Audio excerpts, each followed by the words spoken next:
Olá você, boa noite, tudo bem? Bem-vindos, bem-vindas a mais um encontro da jornada de transformação interior. Eu sou Sinara Batista, voluntária na TV de Luz, e esse é um canal do Centro Espírita Luz da Verdade, um espaço que leva esperança e inclusão. Nós estamos gratos à TV do Conselho Espírita Internacional pela parceria, pelo carinho desse trabalho. Agradecemos pela transmissão em conjunto conosco, por aqueles que recebem o sinal, a TV7, a Web Rádio Fraternidade, a Web Rádio Amigo Espiritual, a TV Secal. Então, um abraço a todos esses queridos, gratidão. E nós saudamos a nossa querida, em primeiro lugar, eu peço licença a Denise e a Jussara para saudar a nossa querida Sandra Santiago, que faz um trabalho tão importante, que é ser ponte para levar a mensagem consoladora do Espiritismo aos corações dos nossos irmãos surdos no corpo, né? Então, bem-vindos, bem-vinda Denise, boa noite. Olá, Sinara, boa noite. Eu estou muito feliz de estar aqui na companhia de duas amigas queridas, a Sandra, que eu já conheço há mais tempo do que eu conheço a Jussara, e hoje que estou lhe conhecendo. Então, boa noite memorável para mim. Muito obrigada pelo convite. Gratidão. Oi, Jussara. Oi, boa noite a todos, que alegria, mais uma semana estarmos aqui. Como a Denise falou, nós nos conhecemos há pouco tempo, mas nos conhecemos pessoalmente, né, que foi uma grande alegria. Estamos muito felizes por ela ter aceito esse convite para participar dessa jornada tão importante.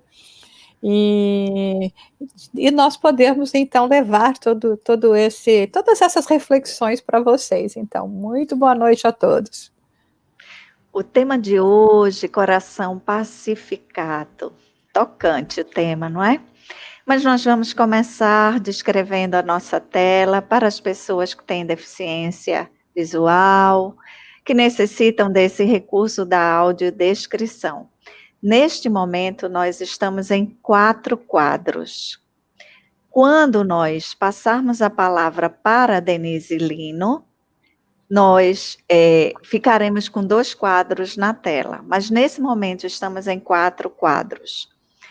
2 superiores, 2 inferiores. À esquerda do seu monitor, no quadro acima, estou eu, Sinara. Eu sou uma mulher de pele clara, cabelos curtos, escuros.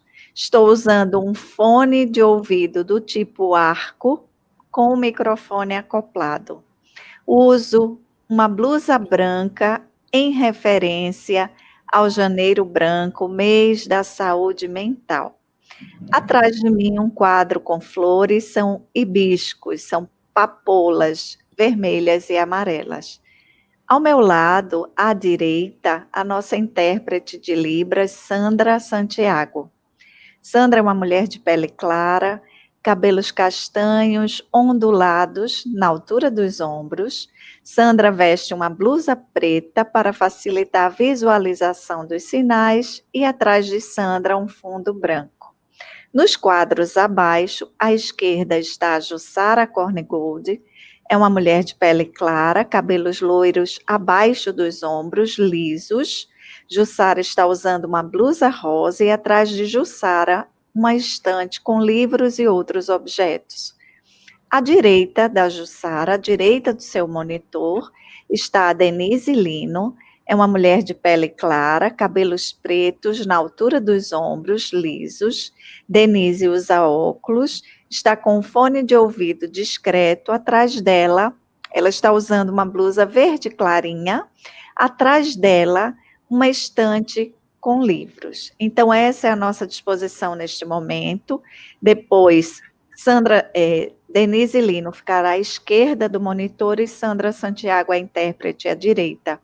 Ficarão as duas na hora da fala da Denise, para que você, internauta, que necessita desse recurso da interpretação em Libras, possa visualizar mais claramente os sinais. Jussara, eu queria que você apresentasse, recepcionasse aí a nossa convidada de hoje. Então tá, então vamos passar primeiro para essa parte formal, apresentar a Denise formalmente, né? Ela é expositora, escritora espírita, idealizadora e apresentadora do programa Literatura Espírita, Prazer em Conhecer, realizado a cada primeiro domingo de cada mês pelos canais do YouTube, da Mansão do Caminho e da TV7. Também é autora do podcast Minutos com Joana, veiculados pela Federação Espírita do Estado da Paraíba, e também nas plataformas de Spotify. Ela está vinculada à Sociedade Espírita Joana de Ângeles e à Fraternidade Espírita Luz e Verdade em Campina Grande, Paraíba, onde mora com os pais e uma sobrinha e atua como professora. O que não está no currículo dela é que ela é uma pessoa, gente, maravilhosa. Vocês que conhecem aí, eu tive, como disse, a oportunidade de conhecê-la e já logo me encantei, não só pela sua personalidade, pelo seu jeito, mas pela sua simplicidade, mas acima de tudo por essa simpatia e essa energia espiritual que ela irradia e que seguramente vocês vão poder sentir durante a sua apresentação. Denise, é com você então agora. Ok. Muito obrigada, Jussara, pelas palavras, Sinara, pela descrição. E eu queria só completar aqui a audiodescrição para quem precisa desse recurso e dizer duas coisas. Uma é que dizem que eu tenho traços orientais, hora que eu pareço com uma japonesa, hora que eu pareço com uma chinesa, por conta do cabelo escuro, os olhos puxados e a pele clara, mas não é nada disso. Meus ancestrais são indígenas e esses traços não são de orientais, né? Mas me perguntam muito sobre isso. E a outra coisa é que eu vesti um verde claro hoje, porque essa é oficialmente minha primeira live do ano, e aí eu estou apostando num ano de esperanças para todos nós. Então, esse foi o motivo pelo qual eu pensei nesse tom clarinho para hoje, né? Ainda na leveza da passagem do ano. Então, queridos amigos, vamos ao tema dessa noite, contando aí com a nossa amiga Sandra na interpretação. Vejamos só, o convite que nos foi feito já tem um tempo para nós falarmos sobre a pacificação, e eu particularmente gostei muito do título da palestra, que ficou Corações Pacificados. E a ideia dos comentários dessa noite é que nós possamos reunir comentários em torno das bem-aventuranças, especificamente da bem-aventurança que fala sobre os pacificadores, e o trabalho que a Jussara fez no seu livro Jornada para a Transformação Interior.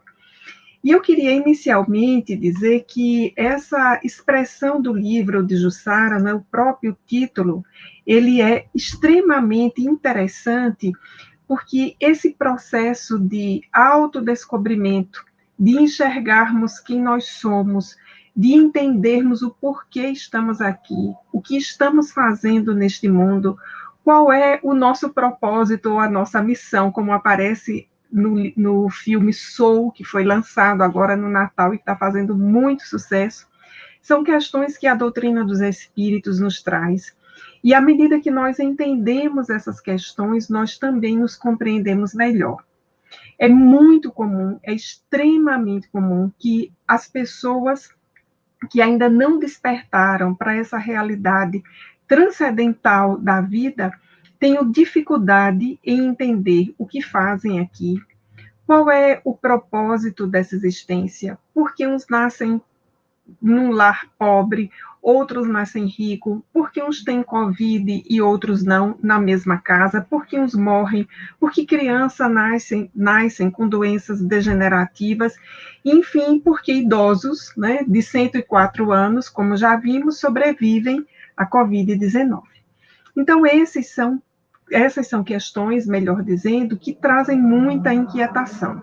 Afora essas questões que são chamadas questões existenciais, nós temos um sem número de pressões que estão relacionadas ao nosso contexto social, ao momento em que nós vivemos, à nossa cultura familiar, à cultura do lugar em que nós vivemos, que geram, né, juntamente com as chamadas questões macrosociais, aquelas que dizem respeito às nações, aos países, às políticas internacionais, a sensação já descrita na literatura, né, de um mal-estar, o chamado mal-estar da civilização.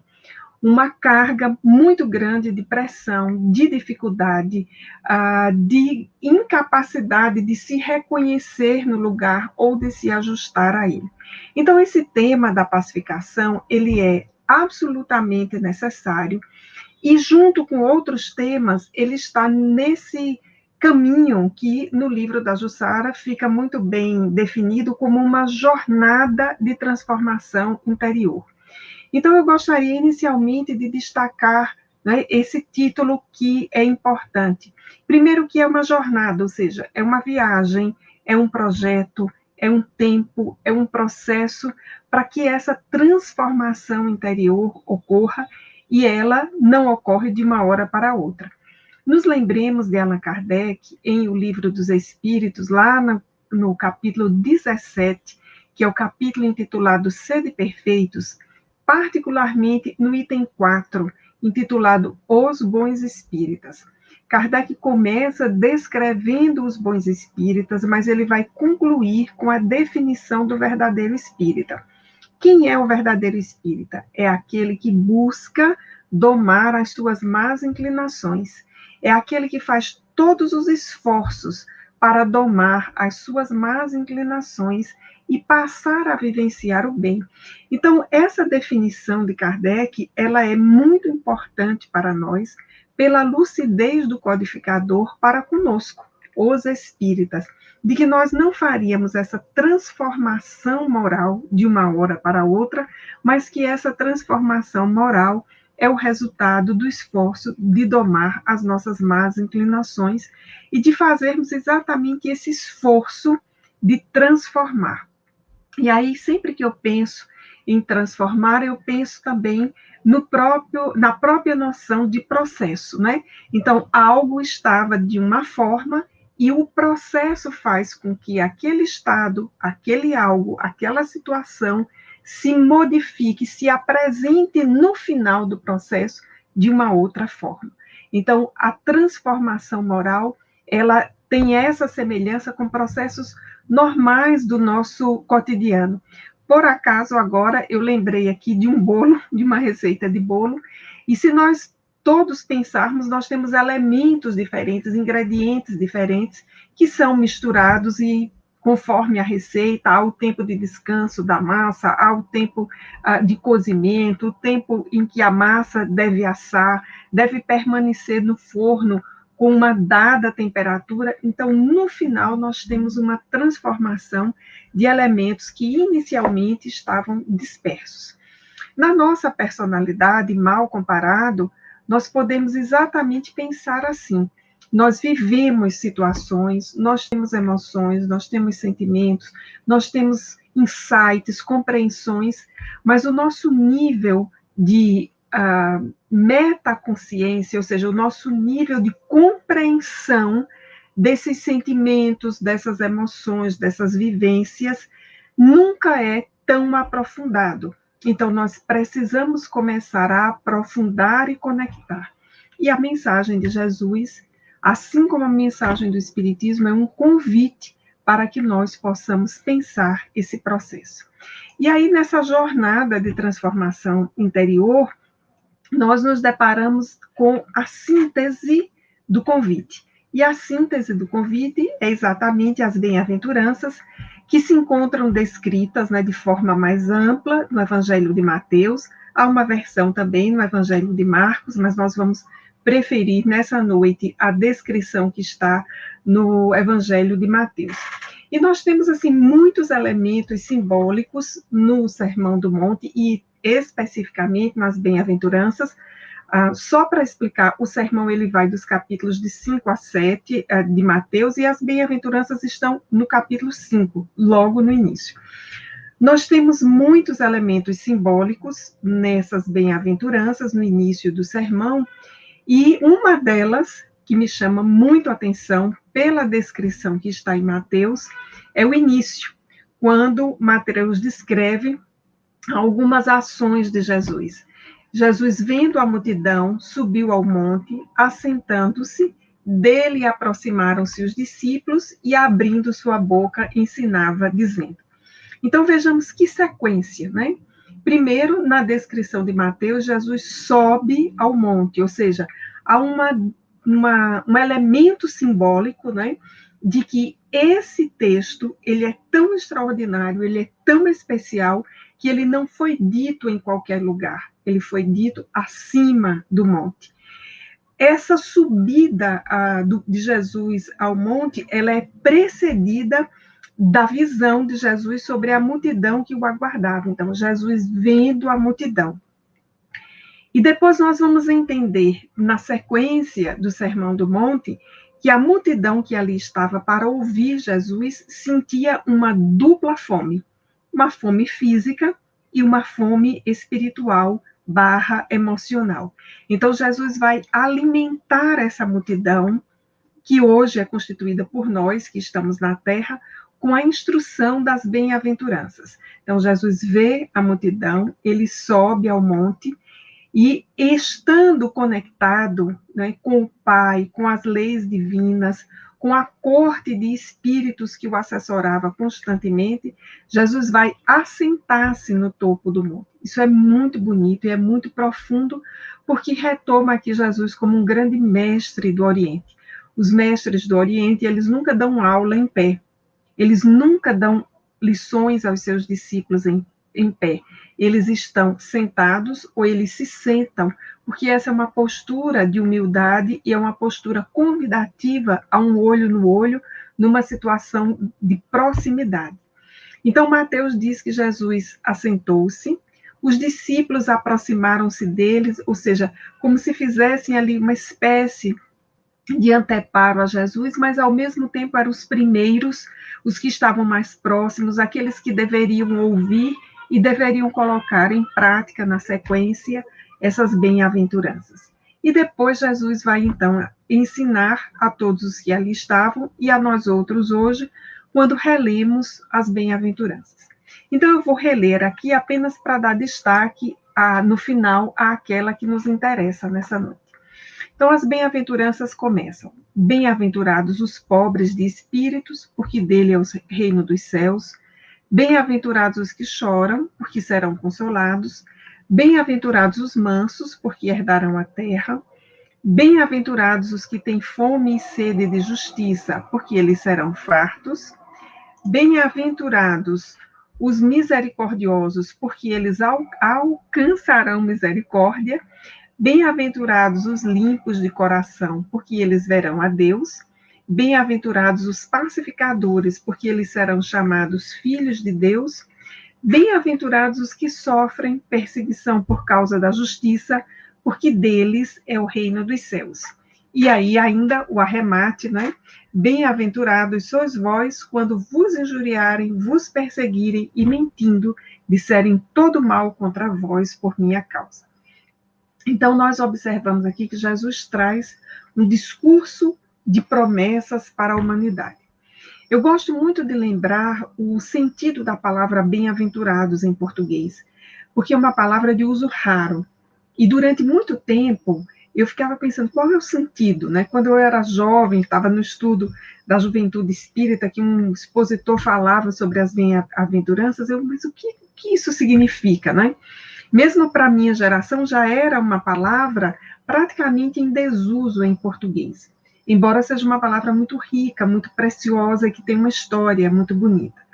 Mas o sentido de bem-aventurados é, entre outros sentidos, o sentido de felizes.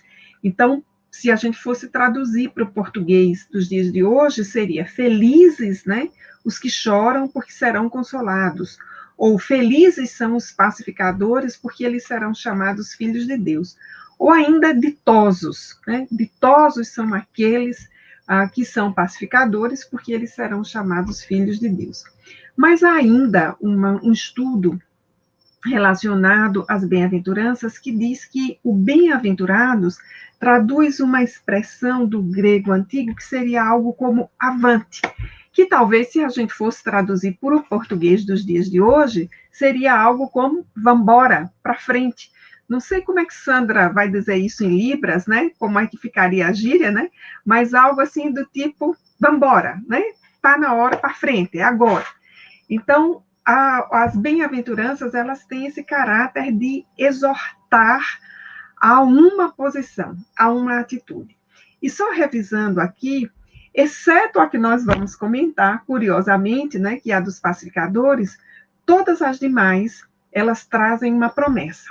Então, os pobres de espírito receberão o reino dos céus, os que choram serão consolados, os mansos herdarão a terra, os que têm fome e sede de justiça serão fartos, os misericordiosos alcançarão misericórdia, os limpos de coração verão a Deus, os que sofrem perseguição por causa da justiça também herdarão o reino dos céus. Porém, os pacificadores, eles receberão aquilo que é um adjetivo, uma condição, ou em português a gente diria um epíteto, ou seja, um adjetivo, é uma qualidade mesmo. Os pacificadores, eles serão chamados filhos de Deus.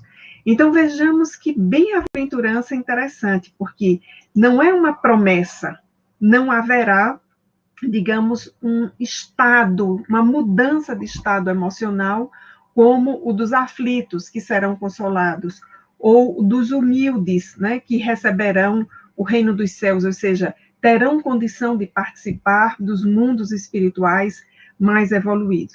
Mas os pacificadores, eles serão reconhecidos como filhos de Deus. E aí é o ponto que nos interessa refletir na noite de hoje. Confesso aos amigos que nesses últimos 2 dias, pensando no evento de hoje à noite, eu fiquei reflexiva sobre essa condição. Um pacificador é alguém que é reconhecido como filho de Deus.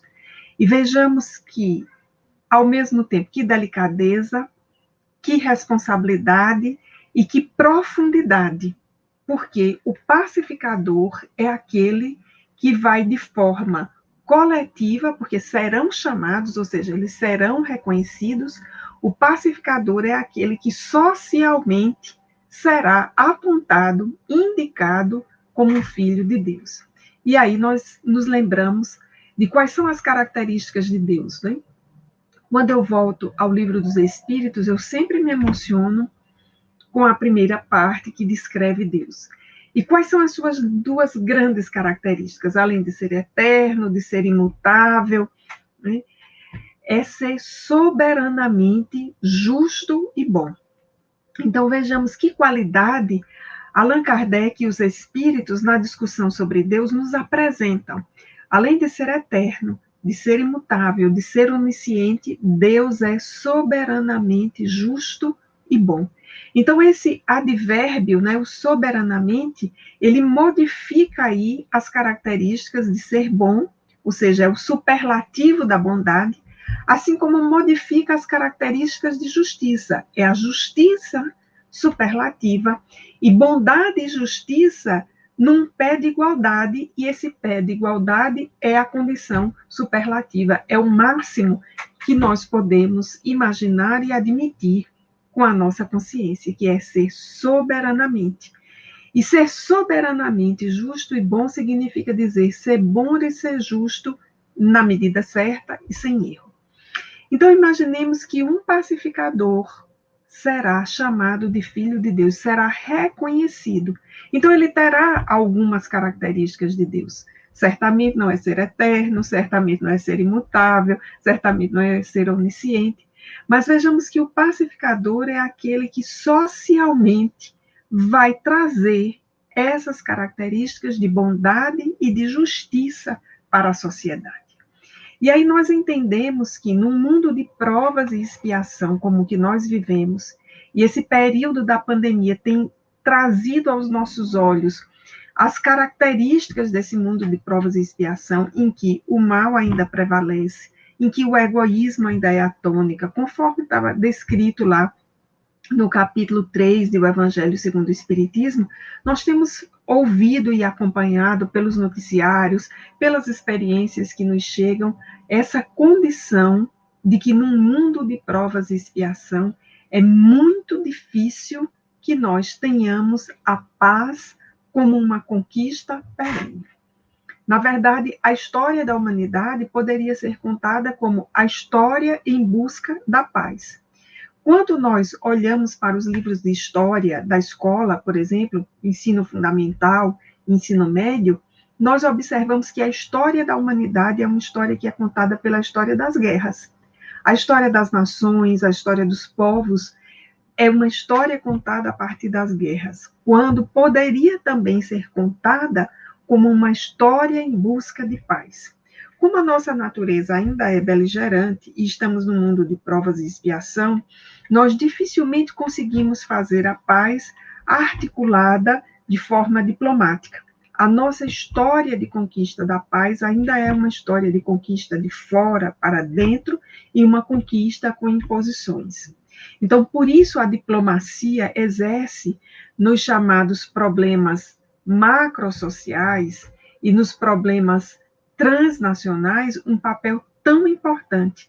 Porque se não fossem os diplomatas e os diplomatas pacificados, e uma das matérias que um diplomata precisa conhecer muito é cultura, para entender a cultura do outro e, a partir dos elementos da cultura do outro, estabelecer regras de convivência e de pacificação. Se não fossem esses acordos, nós teríamos uma história de muito maior beligerância. E o grande diplomata, o grande pacificador da história da humanidade é Jesus, porque vem para o mundo num período de profunda beligerância. Nós que vivemos no século XXI não fazemos ideia do que era a opressão no governo romano. Nós não fazemos ideia do que é viver no seu país e ter a sua cultura desprestigiada, a sua expressão religiosa desconsiderada, a sua língua tornada não relevante e proibida em espaços públicos, ter a sua moeda substituída, pagar impostos abusivos e, mais do que isso, estar submetido à truculência do exército romano. Então, para nós, né, que estamos no século XXI, vivendo nas cidades, essa experiência de civilização, é inimaginável o que era aquilo. E Jesus veio à Terra num momento de maior truculência, no seio do mais forte, violento e opressivo exército que já existiu, na condição de desrespeito profundo à experiência humana. E Jesus vem como o grande embaixador da paz, o grande diplomata, cuja trajetória inteira é uma trajetória de pacificação, do nascimento à crucificação. A crucificação é um evento, por mais estranho que possa parecer, é um evento de pacificação, porque é um evento que coloca no centro do processo o testemunho de uma mensagem, que é a imortalidade da alma. Então, Jesus nos traz uma proposta de vivência de paz e vai exatamente nas bem-aventuranças exaltar os pacificadores, porque eles são chamados filhos de Deus. Mas Jesus também nos demonstrou que esse processo de pacificação num mundo como o nosso, de provas e expiação, é um processo difícil, porque é um processo de lutas. Primeiro, um processo de luta interna conosco. Nós vamos encontrar, lendo o Novo Testamento, inúmeros exemplos de luta interna. Muitos dos que buscaram Jesus estavam em profunda luta consigo mesmo. Só para a gente exemplificar aqui o caso do moço rico.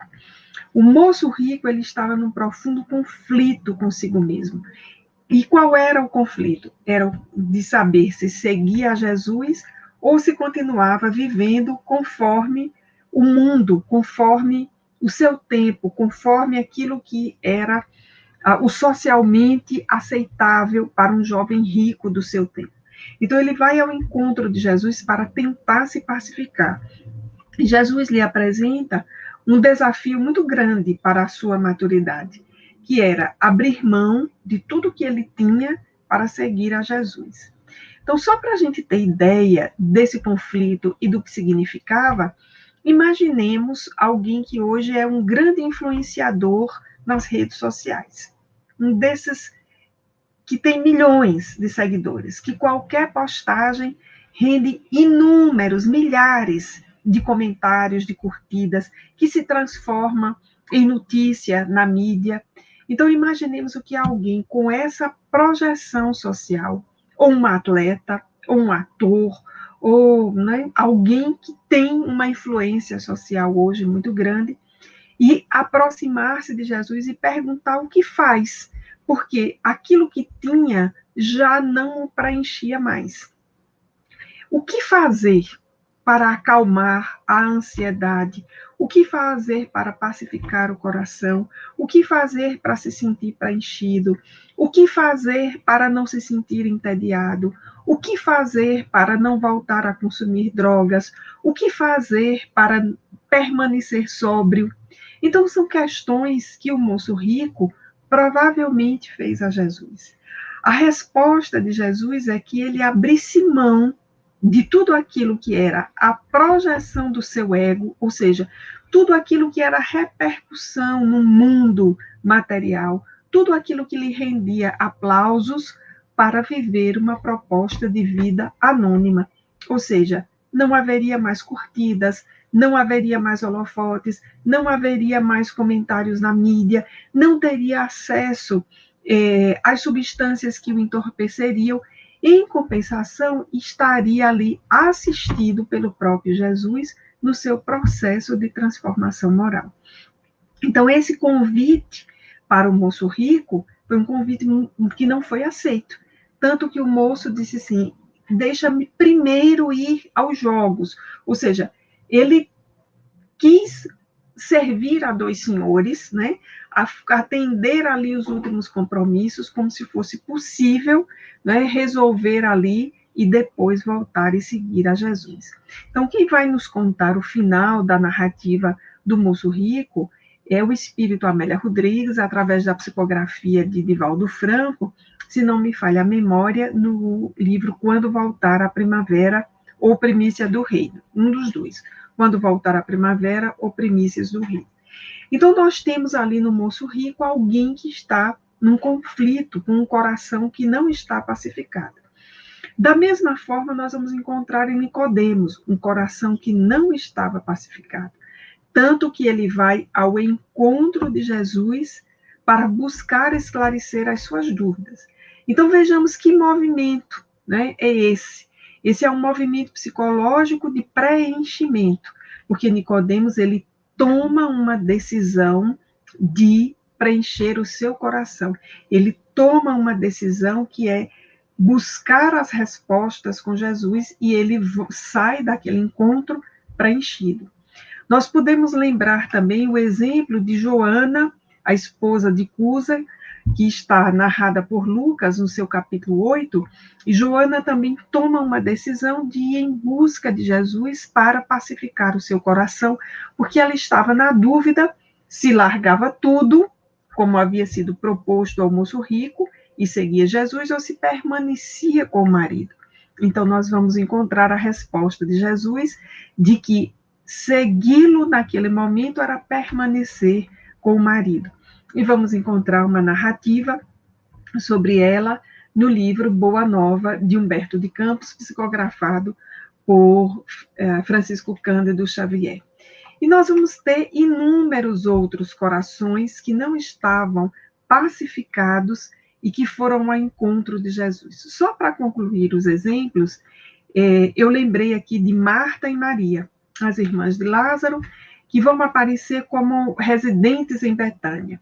E elas simbolizam corações pacificados de forma diferente. Marta vai simbolizar aquela que ainda está no processo de pacificação, porque ela está preocupada com o exterior, com a casa, com os afazeres, E Maria é aquela que já está pacificada, plenamente pacificada. O seu coração já não tem angústias. Ela está no momento de contemplação da mensagem de Jesus. O que não significa dizer, à luz da mensagem de Jesus, que pacificar-se significa não fazer nada. Aliás, é o próprio Mestre quem vem dizer que não nos trouxe a paz, mas a espada. Vejamos que símbolo interessante, né? Porque a espada é um elemento, né, cortante, que tem aquilo que a gente poderia chamar de um apoio, que fica junto à mão, e tem a lâmina, né, o fio de corte, a lâmina, e a espada, se colocada de cabeça para baixo, a imagem se transforma numa cruz, porque a maior parte da lâmina, que é a trava vertical da espada, está exatamente para baixo. E a trava horizontal da espada, aliás, da cruz, é exatamente o apoio que fica junto à mão na espada. Então vejamos que Jesus nos traz essa simbologia, paz e espada. Não vos trouxe a paz, mas vos trouxe a luta, vos trouxe a espada. Não a espada que fere o outro, não a guerra em relação ao que é da outra cultura, do outro grupo social, do outro país, de outra história, mas é a guerra conosco mesmo, não num processo de violação, de automutilação, mas a guerra no sentido de um processo de despertamento, de saída daquilo que se chama a nossa zona de conforto, ou o nosso amolentamento, ou a nossa indolência para com as nossas imperfeições. Então, voltando à bem-aventurança, bem-aventurados os pacificadores, porque serão reconhecidos como filhos de Deus, ou porque serão chamados filhos de Deus. Ou seja, o pacificador, ele é um articulador de situações. Ele não é pacificador apenas porque ele está de braços cruzados. Vejamos que nas bem-aventuranças nós temos bem-aventurados os mansos, porque herdarão a terra. Me parece que essa é uma primeira condição, né? O manso é aquele que está no processo de transformação da sua energia agressiva. Então, ele está no processo de conquista da mansuetude. E os pacificadores, me parecem, estão num outro estágio dessa relação, que é uma relação de articular a paz socialmente. Então, quando nós identificamos uma ativista social que abre uma ONG, que estabelece convênios com empresas, um funcionário público que cumpre o seu serviço, um empresário que cumpre com a sua prestação de serviço, com os seus impostos, uma escola de inclusão. Ainda no último sábado, eu vi um exemplo comovedor no programa do Luciano Huck, a história de uma escola de dança na periferia de São Paulo, no bairro, acho que é Brasilândia, se não me falha a memória, e a escola de dança alterou a condição de exclusão social, sobretudo das meninas naquela região da cidade, porque, segundo o que foi narrado, as meninas se tornavam mães muito cedo, com 13, 14 anos, e aí, consequentemente, deixavam a escola, tinham dificuldade na sequência de entrar no mercado de trabalho pela baixa escolarização, porque tinham filhos, enfim, aquela bola de neve que todos conhecemos, e essa escola de dança fez a diferença naquele lugar, porque as meninas iam para a escola de dança, ficavam no contraturno, depois os meninos passaram aí também para a escola de dança, consequentemente eles começaram a tirar melhores notas na escola, a escola pública, que fez convênio com essa escola de dança, que depois teve que ampliar as modalidades apresentadas e que depois teve que pensar em profissionalizar os dançarinos que lá estavam e, enfim, no último sábado estavam no programa do Luciano Huck buscando um dado valor num daqueles jogos para reformar a sede da escola, que não cabia às crianças e os jovens que lá estavam. Então, essa é uma situação de pacificação social. Mas essa situação de pacificação social, ela começa com um alguém, com duas pessoas, com um grupo que lá na ponta estão com seus corações pacificados. Corações pacificados no sentido de que tem um sonho, no sentido que é um coração que tem uma meta, um coração pacificado no sentido de que tem um propósito, servir a comunidade, um coração pacificado no sentido que tem uma enxerga para um problema social, mas sai da condição de crítico do problema, ou sai da condição daquele que apenas aponta o dedo para o problema, para propor uma solução que não é a única solução, nem será para todos, mas na medida em que atende 10, 20, 60 crianças, 120 crianças, 180, como era o caso apresentado, altera toda uma comunidade em rede. Porque se uma criança daquela está na aula de dança, está consequentemente com melhor desempenho escolar, a partir da dança vislumbra uma carreira na área artística, como bailarino, como coreógrafo, como contra-regra, como roteirista, enfim, tem um sonho, tem um propósito, e esse coração que tem um propósito é um coração que começa a se aquietar. É o coração de Zaqueu, que foi ao encontro de Jesus e que tinha um propósito. O propósito era responder às suas dúvidas. Aliás, de Nicodemos, que foi ao encontro de Jesus com as suas dúvidas. É o coração pacificado de Joana, que entende que o seu lugar é na sua família, que o seu lugar é ocupando o seu espaço naquela família e fazendo o que tem de melhor. E, por fim, amigos, para encaminhar as conclusões desse raciocínio, voltando ao livro da Jussara, que citamos no início, essa jornada para a transformação interior, eu li o livro de ontem para hoje e eu me surpreendi com a associação das bem-aventuranças às 13 virtudes apresentadas pelo Benjamin Franklin, que de fato eu não conhecia. Imagino que quem acompanha o canal deve já estar conhecendo a partir das lives anteriores, mas para mim foi inusitado. E eu gostei muito, fiquei muito curiosa, né, para ver como Jussara fez essas relações, exatamente nessa virtude, aliás, nessa bem-aventurança da pacificação. A virtude que está proposta é a da resolução. E eu pensei muito nisso de ontem para hoje, pensando que a paz é resultado de uma resolução. A paz é resultado de uma decisão. No nível interpessoal, quando eu decido ficar bem comigo mesmo, aquela coisa que às vezes é o senso comum, mas que é preciso muitas vezes ser revisitado. Eu ficar bem comigo mesmo. Então, isso é uma revisão, é uma decisão. Então, não adianta eu querer um outro cabelo, digamos, um cabelo encaracolado, como o da Sandra, por exemplo, que está aqui fazendo a nossa interpretação em Libras, porque o meu cabelo é liso, né? Vem dos meus ancestrais indígenas. Eu preciso me pacificar comigo, com a minha altura, com o meu tamanho, com a minha profissão, com a minha família. A paz é o resultado de uma decisão interpessoal. A paz é o resultado de uma compreensão das leis divinas que são soberanamente justas e boas. A paz é o resultado de uma decisão intrapessoal. É o resultado de uma decisão em família e da vivência dessa decisão.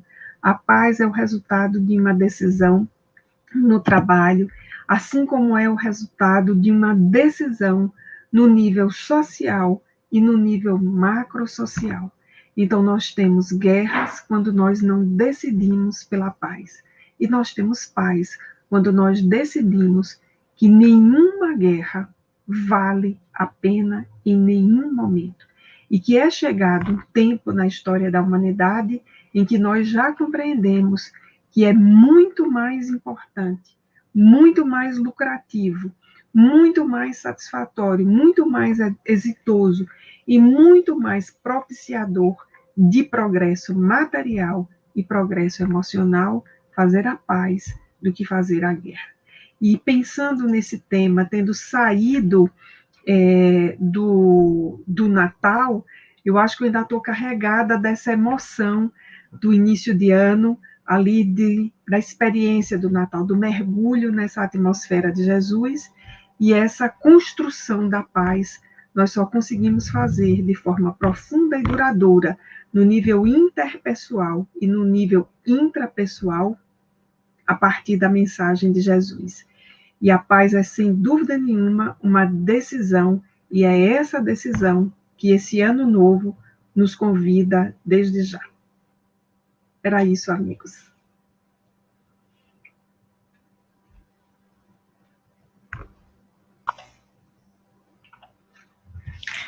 E a gente ia ficar escutando você aqui a noite inteira e não iríamos nos cansar. Que abordagem linda, gratidão. A gente está aqui com vários comentários dos internautas. Deixa eu ver se a gente consegue aqui. A Jussara. Jussara acabou de cair na conexão, mas ela tinha nos informado que precisava ir para um compromisso com outro país, já tinha que se despedido de você, Denise, agradecido, e a gente vai para o nosso momento de interação com os internautas. Que abordagem linda, gratidão por sua abordagem. Vamos trazer uma pergunta do Daniel Rosa. O Daniel Rosa de Assis, toda semana está aqui. Daniel diz assim: o coração, sendo a sede de afetos, emoções, paixões, desejos contidos e reprimidos, pacificá-lo no que está a desejar e no que já evoluiu. Pode-se assim ser pacificador de outras almas? Ele está falando de Goiânia. Obrigada, Daniel, por sua pergunta, pela participação. Eu vou pedir licença para rearrumar a tela, para deixar a Sandra mais livre aqui. Ok. Isso. Daniel, a sua pergunta é muito interessante e ela me remete a uma experiência de muitos anos atrás, que foi uma descoberta que me fez muito bem, e foi a descoberta de perceber que na mensagem de Jesus e no Espiritismo não é diferente, nós somos e podemos ser, ao mesmo tempo, mestres e discípulos. O que significa isso? Significa que quando nós conquistamos uma mínima virtude, nós já podemos ser um sirineu, um mestre, um orientador, um estímulo para um outro que está ali ao nosso lado. Então, Jesus sempre exaltava as nossas pequenas conquistas, né? Por exemplo, dizer que nós somos o sal da terra, né? É exaltar aquele detalhezinho, né? Porque o que é o sal, senão o que dá o sabor, o que faz a diferença, né? Então, quando nós pacificamos o nosso coração, imediatamente nós começamos a pacificar um outro coração. Eu vejo que um fator muito recorrente nesse período da pandemia, sem dúvida nenhuma, é a ansiedade. Todos nós estamos num nível de ansiedade muito grande. E a ansiedade, ela é uma vilã da pacificação. E eu tenho observado, Daniel, como tem sido interessante conviver com a ansiedade, porque tem sido o nosso testemunho, tem sido a chamada a manter a fé, manter a convicção de que nós não estamos à deriva, de que essa pandemia não é por acaso, que ela não veio para uns e outros não, ela veio para todos. Então, manter aquela ansiedade ali sob controle, até porque a ansiedade ela não é ruim à nossa existência e ela não é estranha à experiência humana. Então, quando nós conseguimos nos pacificar, fazer esse ajuste, acerenar, não, está tudo sob controle, está sob o comando de Jesus, as situações que nos ocorrem são aquelas que são as melhores para o nosso processo evolutivo. As situações que nos ocorrem, mesmo as mais difíceis, as mais dolorosas, elas têm um propósito de ensinamento. Lembremos a definição de Deus, soberanamente justo e bom. Então, não há maldade nas situações que nós atravessamos, né? As situações, elas resultam das nossas escolhas, mas nas leis divinas não há maldade. Então, nós vamos nos asserenando. E um coração pacificado, sem dúvida nenhuma, é um coração que pacifica muitos outros, pelo exemplo, pelas palavras, às vezes até pelo silêncio. Às vezes o nosso processo de pacificação de outras pessoas é nada dizer, mas guardar aquela convicção, aquele semblante ali de paz. Que não seja aquele silêncio que grita, né, Denise? Sim. Muitas vezes é um silêncio que grita, um silêncio perturbador. Isso. E que você também deve acolher os seus momentos de silêncio. Cada um de nós deve acolher esse momento de silêncio e entender que a gente precisa de pausas, a gente precisa dessas paradas. Muitas vezes são necessárias para que a gente se escute e escute o que está reverberando no outro, né? São tantas questões que o silêncio nos traz e que você trouxe aí. E nos lembremos que Jesus, periodicamente, afastava-se dos discípulos para orar. Ia ao monte, né? Ficava em silêncio, ia orar. Então, vejamos que Jesus convivia com as pausas, fazia as pausas, elas são necessárias, né? A pausa da oração, a pausa da meditação, a pausa do silêncio, né? Isso é necessário, isso, e não é sintoma de uma doença, ao contrário, é sintoma de muita consciência, né? Parar, ter pausas, é sintoma de consciência. O contrário é que é mais preocupante, né? Aquela pessoa que fala o tempo todo, a pessoa que não dá pausas, a pessoa que não tem trégua. Isso sim seria mais preocupante. Uhum. Ô, Denise, você falou da paz social. E em 2015 foi aprovado e foi assinado por quase 200 países a Agenda 2030 para o Desenvolvimento Sustentável, com os 17 Objetivos do Desenvolvimento Sustentável, os chamados ODS. E essa agenda ela está estabelecida em 5 pilares, 5 P's, e um dos P's é a paz. Não tem como ter qualidade de vida, não tem como ter equilíbrio social sem que se busque construir a paz e como a própria agenda estabelece, paz universal, busca fortalecer a paz universal, erradicar a pobreza em todas as suas formas e dimensões, trabalhando com pessoas, pensando no planeta e na prosperidade. Então, veja, a gente tem 200 países quase assinando uma agenda em que a paz é um alicerce fundamental aí para a conquista do bem-estar, de uma vida plena, de um equilíbrio, de uma ecologia, pensando o ser ecológico que somos, reconectado à natureza, reconectado a todo esse processo que nos conduz a nos sentirmos iguais, como Francisco de Assis chegou a esse estágio, né? De paz tal que se sentir igual à planta, igual ao peixe.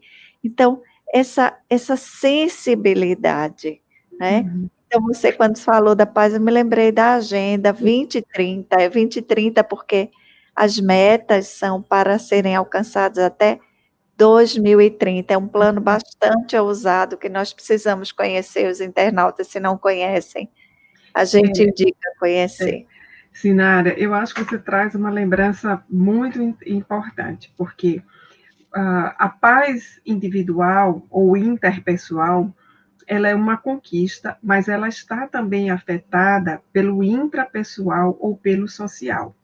Porque como está profundamente em paz com uma natureza agredida? Vejamos, né, as queimadas que ocorrem no verão, aquelas queimadas todas que ocorreram no Mato Grosso no período de seca, o lixo que é jogado na rua, a falta de esgoto, consequentemente, aí nós vamos ter o subemprego, escolarização precária. Olha, a paz é construída de uma rede de ações que envolvem esse ecológico no mais amplo. Então, vai desde o respeito ao ser humano, ao respeito à natureza e a inserção do ser humano, as experiências, as vivências, em condições sociais que sejam propiciadoras de que a nossa dimensão humana venha à frente. Então, para que essas metas sejam alcançadas em 2030 ou até lá, nós vamos, inclusive, ter que repensar certas formas de trabalho, né, que são profundamente danosas à paz, pelas jornadas exaustivas, pelas condições de trabalho. Então, esses aspectos todos, eles entram nessa composição de paz social, que aí passa também por remuneração, salário, direitos, inclusão, né? Vejam, isso que está sendo feito nesse canal, a audiodescrição e a interpretação em Libras, é um braço de pacificação da sociedade, porque contribui para a inclusão. Então, quando a gente pensa na paz social, hoje isso é visto assim de forma multifatorial, porque tem esse lado importantíssimo e que não pode ser desprezado da ecologia, mas tem o outro lado daquilo que a gente chama da condição sociológica. Então, onde é que o sujeito vive, onde é que ele trabalha, que escola as crianças frequentam, qual é o lazer. Olha, um tema fundamental de paz social é o lazer. A que lazer as pessoas têm direito? É um lazer que acalma, que tranquiliza, que refaz as energias, ou é um lazer barulhento, que mais provoca agitação? Então, esse tema, ele daria assim, muitas lives para a gente comentar, né, os desdobramentos, e eu gostei muito da ideia que está lá no livro da Jussara, é a paz como uma resolução, ou seja, eu preciso tomar uma decisão, né, de fazer a paz e fazer isso acontecer, né? Então, como eu não posso mudar a sociedade, eu tenho que começar comigo, né? Então, aí vem a dimensão psicológica, que é a autoaceitação. A autoaceitação é um dos índices assim, fundamentais de paz. Se eu não me aceito, como é que eu vou pacificar meu coração? Eu fiquei pensando nisso, e eu fiquei desse jeito, calada. Eu fiquei pensando nisso, né? Se eu não me aceito, como é que eu vou me pacificar? A gente decidiu aqui nessa jornada, Denise, que iríamos trabalhar cada virtude durante 15 dias. Então, são 2 encontros. O primeiro, Jussara apresentando, o segundo, um convidado, uma convidada. Com que propósito? Primeiro, para que a gente perceba que essa é uma construção. E eu preciso revisitar muitas vezes aquela virtude, fazer aquela revista que Santo Agostinho nos falava, né? Revisitar com frequência, quantas vezes sejam necessárias, e compreender que você está na sua construção. Então, dê-se essa oportunidade. É óbvio que a gente não vai querer virar a chave por completo, de uma hora para outra, numa jornada de 6 meses. Mas a gente pode começar, e é esse o propósito. Então, a Edneia, que está aqui no chat, ela nos traz uma pergunta que fala um pouco sobre isso. Ela nos diz o seguinte: Denise, como será esta nova reeducação do ser humano à luz da pacificação para a transformação interior? Essa pergunta daria uma live também. Não, essa daria o Prêmio Nobel da Paz, né? Essa daí, se eu respondesse, podia mandar. Edneia, educadora, professora em Jaboatão dos Guararapes, Pernambuco. Obrigada, Edneia, pela participação. Muito bem, Edneia, né? Eu estou aqui olhando bem para a sua pergunta e pensando, como será essa reeducação do ser humano à luz da pacificação para a transformação interior?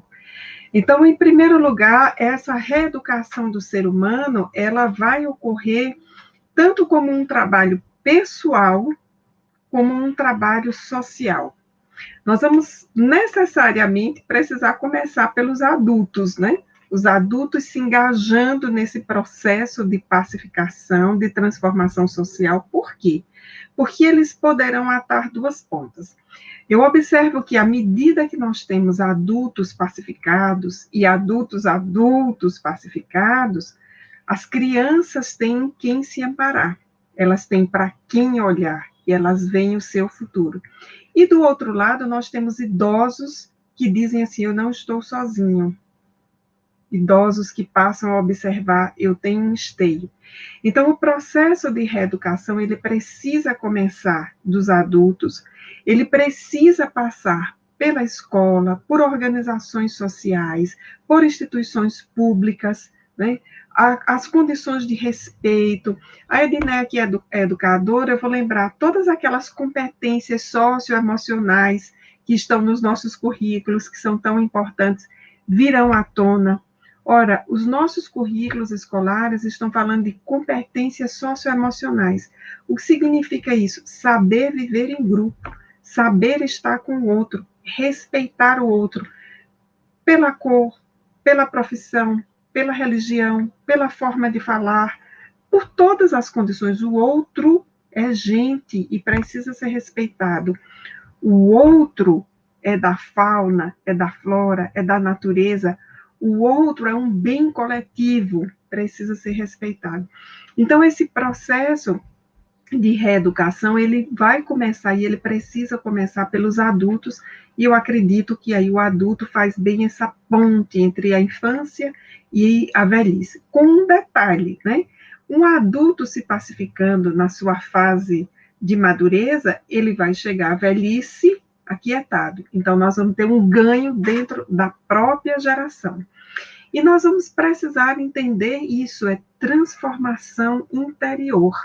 Então, é processo, é jornada, é autoencontro, porque nós estamos há séculos sem nos olhar. E é chegado o momento em que todos os canais nos pedem esse olhar. Não é à toa que a psicologia cresceu tanto nesses últimos 50 anos, né, como uma ciência que realmente assumiu um lugar importante para acolher, para orientar, para acudir. Né? Não é à toa que nós vimos a projeção das artes exatamente nessa perspectiva de unir. Então, essa pacificação ela vai chegar através de processos que vão unir o indivíduo, a pessoa e as instituições sociais. Eita, então a gente tem, fazendo um contraponto aqui com a pandemia, já chegando aqui no finalzinho, a gente tem essa oportunidade dos adultos trabalharem essas competências socioemocionais, porque a escola foi para casa, as aulas contam com o apoio dos pais, principalmente dos pequeninos, a evangelização que está acontecendo através das telas do computador, do celular, conta com a participação dos pais. Não seria esse um momento de grande oportunidade para a gente dar uma viradinha nessa chave, Denise? E esse tem sido um momento, sobretudo, para quem tem podido, ou para quem tem sido chamado a trabalhar em casa, porque nem todos os segmentos da sociedade estão trabalhando em casa e a gente tem alguns descompassos. Os pais estão fora trabalhando e os filhos estão em casa. Então, isso é um outro problema, daria uma outra live para a gente comentar isso daí. Mas nós temos alguns setores da sociedade em que nós temos adultos e crianças em casa nesse momento. E aí esses, sim, estão podendo fazer um grande acordo, uma grande repactuação de convivência. Isso é fundamental. Essa semana, ou a semana passada, eu li um texto que me foi enviado pelo meu amigo Marcel, esqueci o sobrenome do Marcel agora. Bom, enfim, e falava algo muito importante. Onde é que nós temos os maiores conflitos familiares? Em famílias nas quais os conflitos já estavam instalados. Né? Os conflitos já instalados, eles chegaram e têm chegado a um nível bastante avançado. Então, esse momento da pandemia é um momento muito rico. Eu já disse em algumas lives que a pandemia em si é neutra. como o dinheiro é neutro. Agora, qual é o uso que nós temos feito da pandemia para a transformação interior? Aí é uma outra história. Assim como as empresas, por exemplo, algumas estão sucumbindo com a pandemia, outras estão se reinventando, outras demitiram funcionários, outras contrataram novos funcionários e se expandiram, do ponto de vista pessoal, é a mesma coisa. Algumas pessoas estão usando a pandemia para manterem os mesmos padrões de interação social, manterem os mesmos vícios, fazerem as mesmas coisas. Outras pessoas conseguiram se adaptar mais ou menos. E algumas estão, de fato, como a gente costuma dizer na gíria, surfando na pandemia, ou seja, se reinventaram, né? Estão percebendo que esse é um outro momento pessoal, um outro momento para a família, um outro momento para o trabalho. Então, nós estamos vivendo uma era muito rica, porque é uma era de vivências pessoais e de testemunhos coletivos. Quando é que nós tivemos isso na história da humanidade? Tem um século, talvez, aí, né? Coletivamente, né? Uhum. Então, nós estamos podendo viver pessoalmente, né? E estamos podendo testemunhar coletivamente, e isso é muito bonito, porque observamos a misericórdia divina, soberanamente justa e boa. E boa. Eita, olha, passamos 6 minutinhos e a gente fica pensando ali na nossa querida Sandra, porque sabe o quanto exige do intérprete, e eu quero destacar que esse é um trabalho feito com amor, porque todos nós somos voluntários e Sandra está aqui fazendo essa ponte tão linda, a gente agradece. Denise, a gente agradece. Tem perguntas outras que você vai precisar voltar para a gente continuar essa conversa. Se você quiser aceitar um convite num outro momento, já está formulado. E pedir para você fazer suas considerações finais. Eu agradeço muito o convite, né, da Ediluz e da instituição espírita que mantém o Ediluz, e é uma iniciativa muito interessante para mim, né, nesse caminho da audiodescrição e da interpretação em Libras. Eu estou mais acostumada com a interpretação do que com a audiodescrição, mas achei muito curioso, muito instigante e muito inclusivo, e me fez pensar muito o quanto tudo isso é pacificador nessa noite. Que bom, obrigada. Então, um cheiro na alma para todos, gratidão. A gente se encontra semana que vem com o tema Justiça e Dever. Denise, leva um abraço de todos nós. Sandra, querida, um cheiro na alma. Fiquem com Deus. Até terça-feira. Fiquem em paz. Tchau.